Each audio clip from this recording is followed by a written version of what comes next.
Com a transferência da corte portuguesa para o Brasil no início do século XIX, Portugal se viu em crise. Isso ocorreu devido à perda do monopólio comercial da colônia brasileira e aos prejuízos das guerras napoleônicas. Por conta dessa crise, houve uma insatisfação geral por parte do povo português. Em agosto de 1820, a Revolução do Porto se iniciou, liderada pelas tropas locais que estavam sem pagamento. Após isso, a população aderiu ao movimento e esta chegou em Lisboa.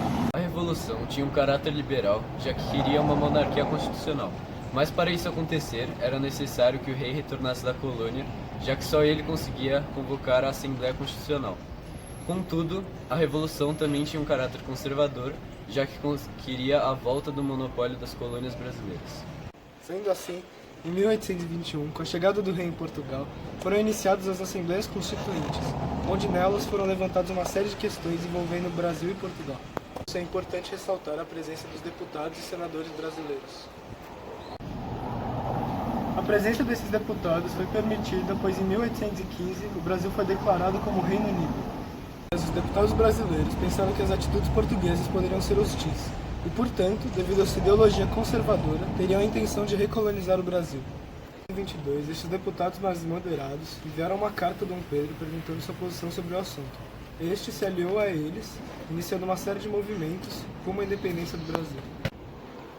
Em janeiro de 1822, o príncipe regente Dom Pedro recebeu a ordem de voltar para Portugal, mas ele se rebelou, assim ficando no Brasil.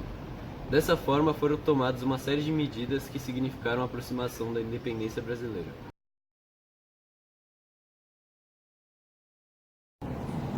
Essas medidas foi decretado que todas as tropas portuguesas que não lhe jurassem fidelidade deixassem o Rio de Janeiro. Foi instituído um ministério de portugueses comandados por um brasileiro. E mais tarde, no mesmo ano, foi decidido que todas as tropas portuguesas vindas da metrópole seriam consideradas inimigas. Em 7 de setembro do mesmo ano, foi declarada a independência do Brasil.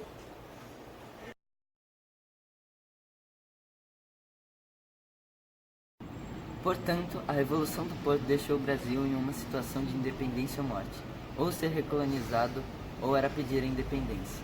Assim, o processo de separação entre as duas nações foi acelerado.